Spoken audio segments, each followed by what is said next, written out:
Namaskar everyone. Today I would like to share the techniques of the Sirsasana. Sirsasana, it is called the headstand also, and we know Sirsasana is the king of the asanas. In this video I will teach the different techniques how to make the headstand. Before practicing the headstand, we should know the limitation of the Sirsasana. Those who are having the hypertension, first of all, those who are having the hypertension or a heart issue, heart problems, and the ear infections, eyes problem, means glaucoma or eye weakness, should not practice the Sirsasana. And the hiatus hernia during the pregnancy, during the menstruation period, should not practice Sirsasana. After the Sirsasana, I will let you know the benefit of the Sirsasana. Let's start the techniques of the Sirsasana. I will explain the different steps of the Sirsasana. Let us practice. First, look at here.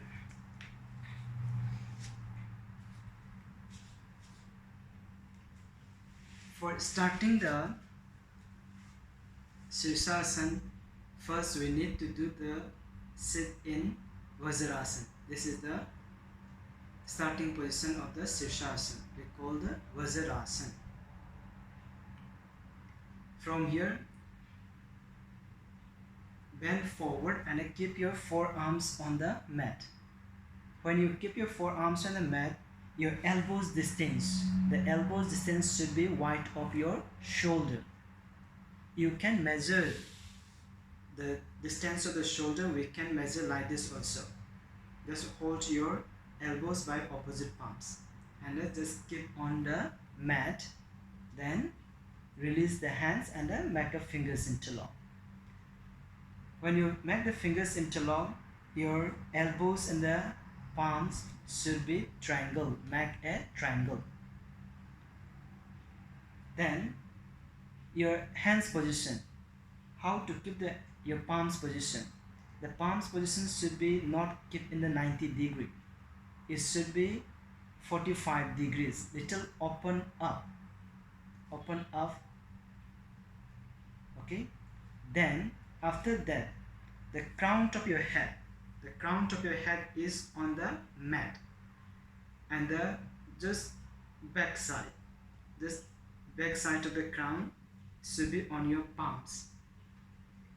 The maximum portions of the head should be on your palms, not on the mat. And just one limitation is remain. Those who are having the cervical spondylitis or scoliosis on your cervical should not practice the Sirsasana. Okay. From here, fingers interlock, the elbow distance wide of your shoulders and the fingers interlock, your palms are slightly facing up. And the first crown of your head on the mat and just the behind is on the palms.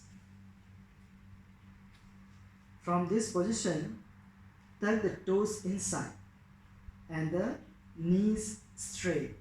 Your knees maximum straight, the heels up.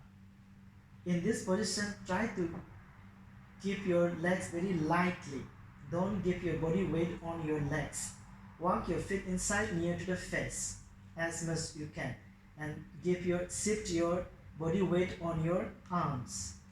From here, bend your one leg, any leg, and your thigh close to the chest, your knees to the chest, the right knee on your chest.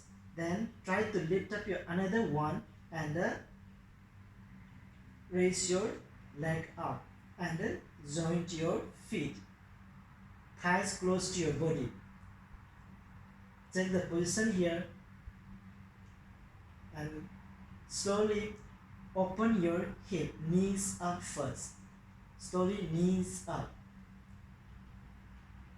Open your hip and then your knees should be pointed up first. Open your hip completely now. From here, slowly legs straight up. Legs straight up here. Fingers interlock little tightly and keep your elbows firm. Your body weight should be on your arms. On your arms, not on the head or not on the neck. From here, when you want to come back, first bend your knees,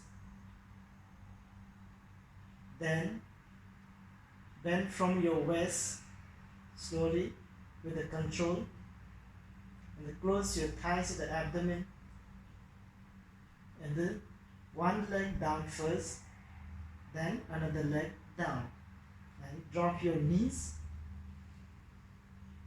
and relax for a while in the modification of the Balasana, the child pose.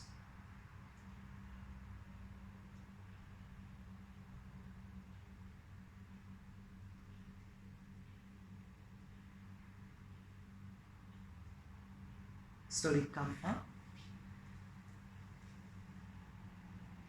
This technique is those who are practicing from the long time, they can practice this technique. Then for the beginners, how to start the beginners, they can support the wall also, but when you support the wall, be careful your hands position and the neck position. If you support the wall, you might be body weight on your neck instead of the arms. That's why be careful when you practicing to the wall. Or the best practice for the beginners is you should practice in the cushion surface. It should be nothing should be there in your surrounding, in the free space without any support. What happens if you fall to the side or back, you will not get injured. That's why it is better to practice in the cushion place, for example in the grass or on the beach, just like that. And for the beginners, how to practice, I will teach you the technique. This technique is very simple and anybody can try this one.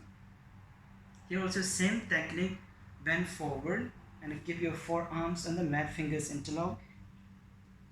You make sure the elbow distance wide of your shoulders and fingers interlock, slightly palms facing up, make it 45 degrees. Same, keep your crown of your head on the mat, the toes inside, and then lift up your knees. Knees maximum straight, your heels should be up maximum, walk your feet as much as you can, your spine should be straight, and then one leg up first, up as much as you can, and then try to lift up your another one, and try to make a balance here. Stretch your right leg up maximum, push your right leg up, and then your left leg up, and make a balance here, and from here slowly try to cross your legs together and the knees straight. In this position, your abdomen should be slightly tucked inside. Your ears should be away from your shoulder, not pressure on your neck. From here, when you want to come back, bring your one leg down slowly, and then the upper leg should be stretched up or back little, and then slowly bring down, touch on the floor, and then follow the another one, and drop your knees. Again, relax in the modification of the child pose.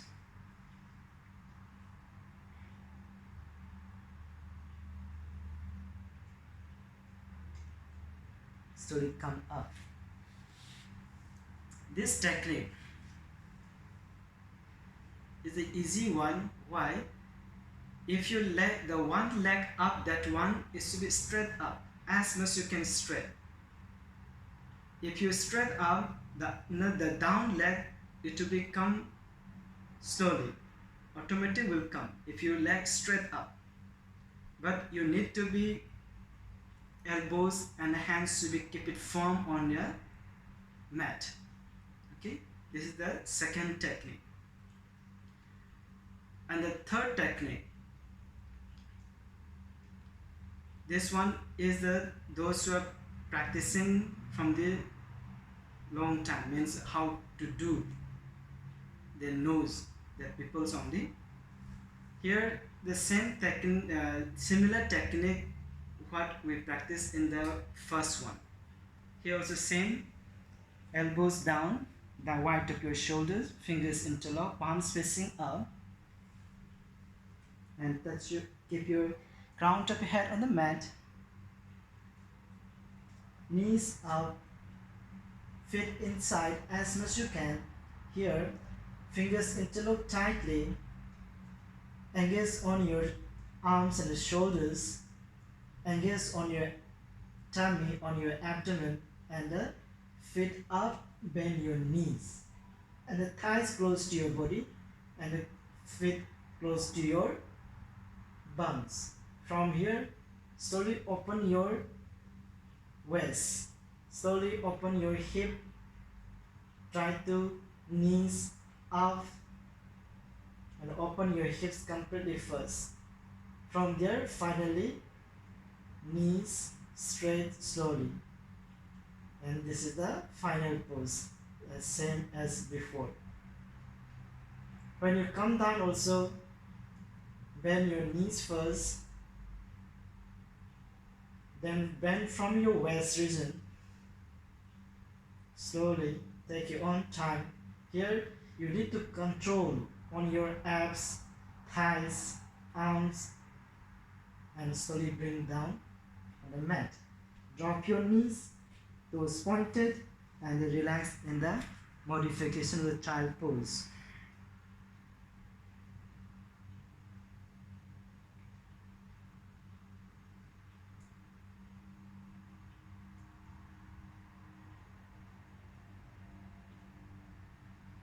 Slowly come up.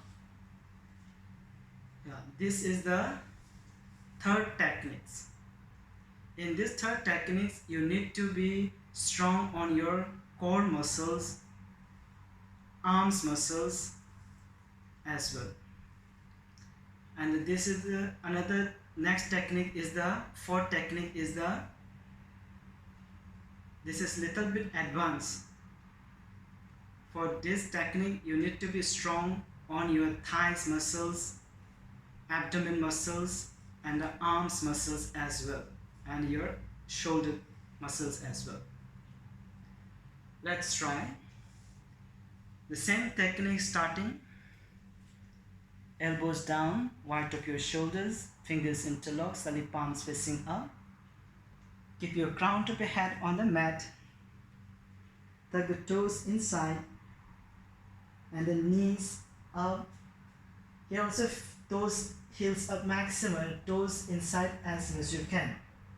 Fingers interlock tightly, engage on your arms, abdomen and the thighs muscles. Now breathe in deeply and slowly lift up your feet together to pedal to the mat. Then slowly extend up, slowly take your own time, and reach the final pose. When you reach the final pose, stay for a few seconds. When you want to come back also, follow how we went to the final pose. Slowly legs remain straight, control on your abs, thighs, arms, muscles. Come to the parallel to the mat and slowly bring down on the mat. Then drop your knees, toes pointed, and relax in the modification of Balasana, the child pose. Keep that normal breathing.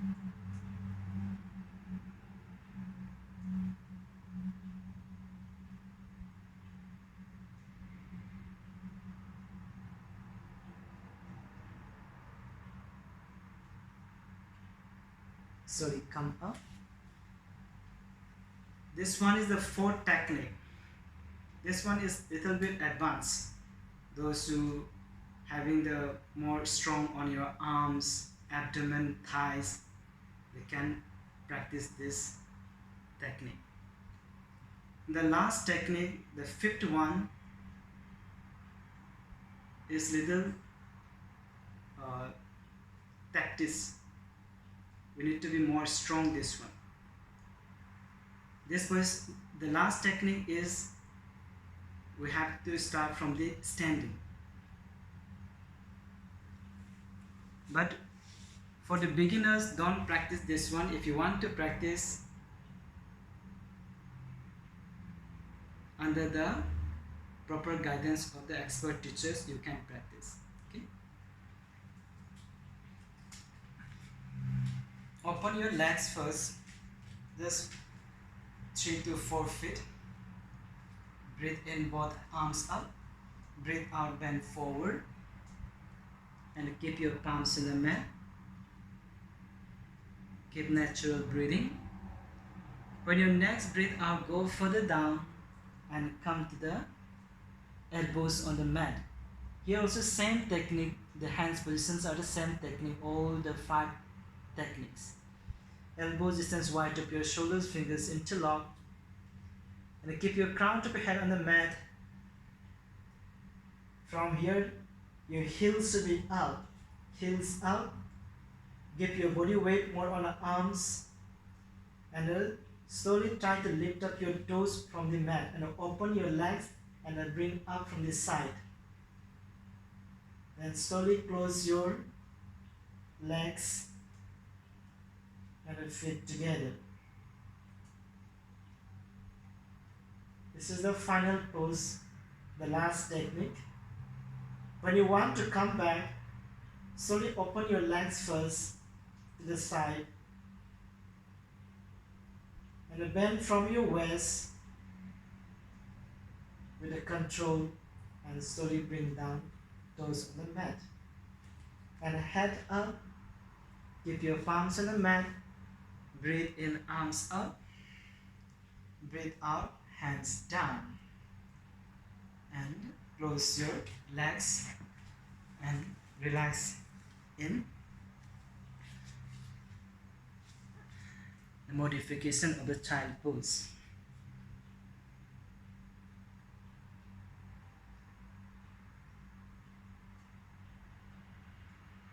Slowly come up.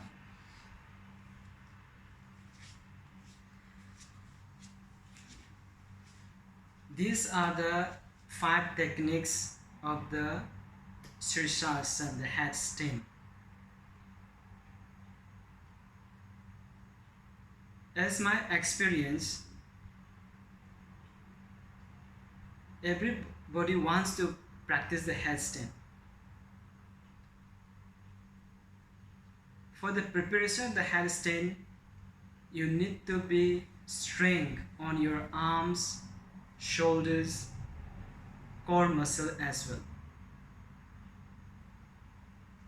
But for the beginners, you should practice under the proper guidance of the expert teachers. Let us see the benefit of the Sirsasana. Overall, this is a very beneficial to the digestive system, nervous system, especially central nervous system, and endocrine system, as the pineal glands, pituitary glands. These are the major beneficial of the Sirsasana. And when you do the upside down, the blood flows is more on your head. It gives the more oxygen blood supply to your brain.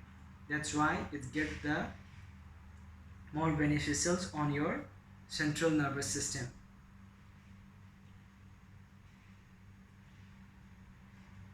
And one thing you should remember, when you're practicing the Sirsasana, your breathing should be normal. When you reach the final pose, your breathing should be normal. At the beginning, you might be shaking your legs or your body. It's okay, it's normal. You can fall to the side also, you can fall to the back also. It's normal. That's why I told you before, it should be practiced in the free space and a spongy place. Okay? I hope you can practice these techniques and you will enjoy the different techniques of this Sirsasana. Enjoy your practice. See you in the next video. Thank you all of you for watching this video. Thank you very much.